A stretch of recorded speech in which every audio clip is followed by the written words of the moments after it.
Hello everyone, आज हम करेंगे HP। HP is harmonic progression, इसके बारे में पढ़ेंगे। हमने AP के बारे में पढ़ा है, GP के बारे में पढ़ा, अब HP के बारे में पढ़ेंगे। इसमें क्या होता है, अगर कोई सीक्वेंस दे रखी हो इस टाइप में 1/A, 1/B, 1/C and so on, ये ऐसी सीक्वेंस है। लेकिन ये जो टर्म डिनोमिनेटर में दे रखी है A, B, C and so on, ये जो डिनोमिनेटर वाली सीक्वेंस होगी ये AP में होनी चाहिए। डिनोमिनेटर वाली टर्म AP में हो, न्यूमिनेटर में 1 हो, that mean we are taking the reciprocal of AP terms. तो इस सीक्वेंस को बोलते हैं हार्मोनिक प्रोग्रेशन। तो इसकी जनरल टर्म निकालने का फॉर्मूला क्या होगा?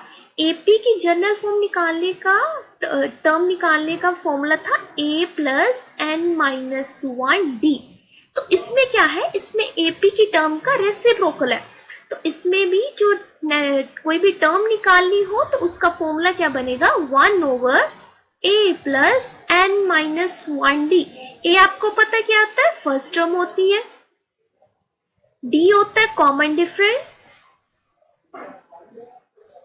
डिफरेंस एंड जो होता है जो टर्म हम निकाल रहे हैं, सेकेंड टर्म निकाल रहे हैं तो n की वैल्यू 2 हो जाएगी, थर्ड टर्म निकाल रहे हैं तो n की वैल्यू 3 हो जाएगी, तो nth टर्म। ऑलराइट, तो आगे चलते हैं, हम एग्जांपल्स करेंगे कुछ AP और GP के रिलेटेड।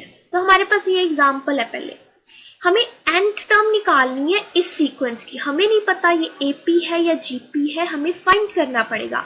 लेकिन ये HP तो नहीं है, क्योंकि HP में हर एक टर्म कैसी होती है, 1/something, reciprocal of that thing.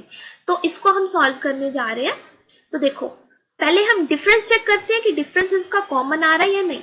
ये सेकेंड टर्म से फर्स्ट वाली टर्म सब्ट्रैक्ट करेंगे, तो 2√2 माइनस √2, तो इसका आंसर क्या आएगा, √2 कॉमन है, वो हमने √2 कॉमन है लिया, बाकी क्या बचा 2 - 1, 2 - 1 is 1, तो हमारे पास आया √2।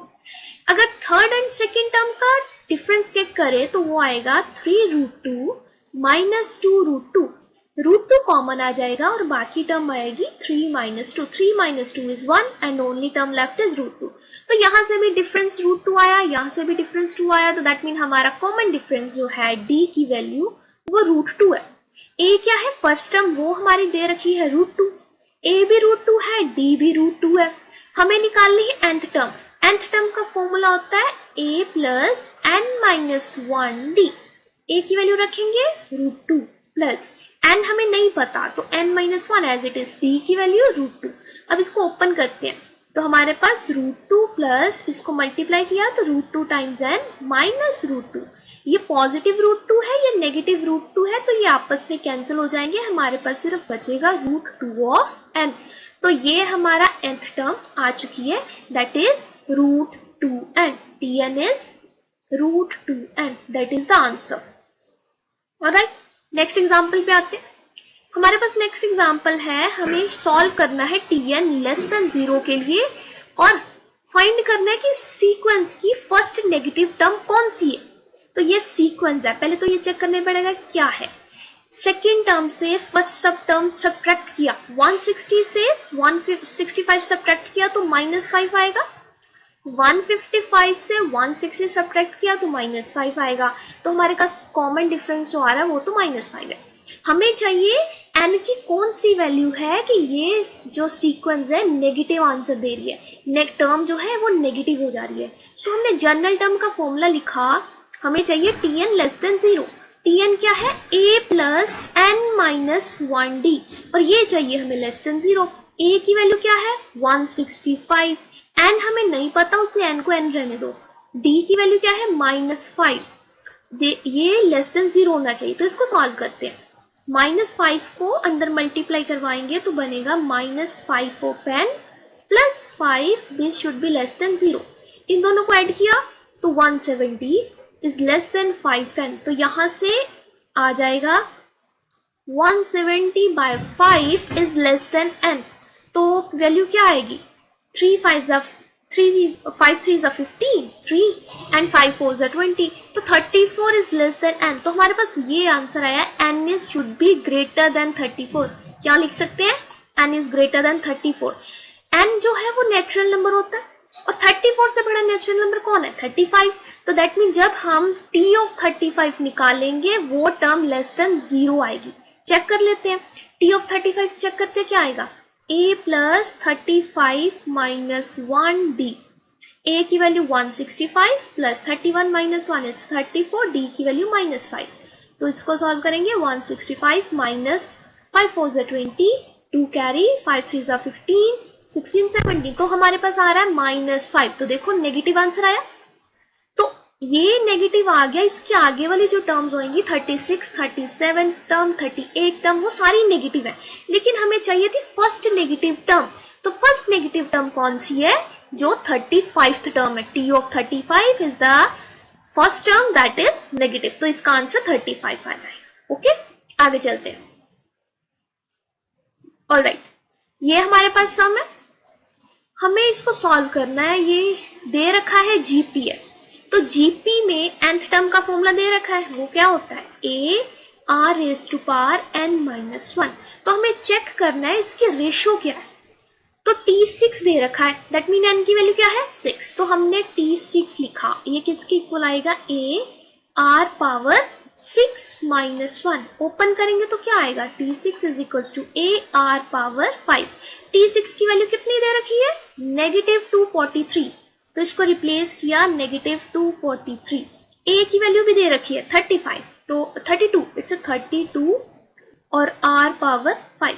हम क्या करेंगे, इसको डिनोमिनेटर में लेके आते हैं, तो हमारे पास बन जाएगा -243 divide with 32 is equals to r power 5। इसको हम प्राइम फैक्टराइजेशन में लिख के देखते हैं कि क्या बन रहा है। ये जो ऊपर टर्म है न्यूमिनेटर में 243, ये क्या है, 3 की पावर 5 लिखी हुई है। डिनोमिनेटर में है 32, 32 किसका पावर में, 2 की power 5। Negative sign as it is, किसके इक्वल है, r पावर 5। तो हमने क्या किया, पावर 5 जो है यहाँ से कॉमन ले ली, तो -3/2 इसकी पावर 5, ये किसके इक्वल है, r पावर 5। तो दोनों साइड में पावर सेम है, तो इक्वालिटी का साइन है, तो दैट मीन बेस सेम होगा। तो यहाँ से r की वैल्यू क्या आ गई, यहाँ से हमारे पास r की वैल्यू आई है -3/2। तो यही हमें चाहिए था, हमें कॉमन रेशियो चाहिए थी, तो रेशियो हमारे पास आ गई है -3/2। ये आंसर आ गया। ऑलराइट, आगे चलते हैं, नेक्स्ट क्वेश्चन पे मूव करेंगे। ये क्वेश्चन है हमारे पास, the third term of AP is 16, the 12th term of is 79, find the 41st term। तो हमें थर्ड टर्म दे रखी है, दैट मीन t ऑफ 3 दे रखा है 16, और क्या दे रखा है 12, तो t ऑफ 12 दे रखा है 79। हमें निकालना क्या है, 41, t ऑफ 41 निकालना है। तो अगर ये टर्म निकालनी है तो हमें a पता होना चाहिए, फर्स्ट टर्म क्या है, d पता होना चाहिए, कॉमन डिफरेंस क्या है। तो वो करते हैं, AP का टर्म निकालने का फॉर्मूला क्या होता है, a plus n-1d, a plus n की वैल्यू क्या है 3, तो 3 - 1d इज इक्वल टू 16। इसको लिखेंगे तो बन जाएगा a plus 2d is equal to 16। यहाँ 12 दे रखा है, तो a plus 12 - 1d is equal to 79, तो 12 - 1 क्या है 11, d इज इक्वल टू 79। इसको फर्स्ट इक्वेशन अज्यूम करेंगे, इसको हम सेकेंड इक्वेशन अज्यूम कर लेंगे, दोनों को सॉल्व करेंगे। आप कोई भी मेथड यूज कर सकते हो, coefficient equate method, cross multiplication method या सब्स्टिट्यूशन मेथड। तो हम कोएफिशिएंट इक्वेट मेथड कर रहे हैं, 2d is equal to 16, second equation है a plus 11d is equal to 79। तो सब्ट्रैक्ट करेंगे इन दोनों के इक्वेशन को, a से a कट जाएगा, 2 - 11 is -9d is equal to, इसको सब्ट्रैक्ट किया तो 3 and 6 इट्स -63, तो d की वैल्यू आ गई -63/9, तो -9, नेगेटिव से नेगेटिव कट जाएगा और 9 7 जा 63, d की वैल्यू 7। अगर d की वैल्यू आ चुकी है, d की वैल्यू आप फर्स्ट इक्वेशन में रखो या सेकंड इक्वेशन में रखो, आपके पास एक ही आ जाएगी। तो हम फर्स्ट इक्वेशन में रख रहे हैं, इसकी वैल्यू ये आएगी a plus 2d is 7 is equal to 16, तो a plus 14 is equal to 16, a is equal to 16 minus 14, तो a की वैल्यू क्या आ गई 2। हमारे पास a की वैल्यू भी आ चुकी है, d की वैल्यू भी आ चुकी है, तो हम t41 निकाल सकते हैं।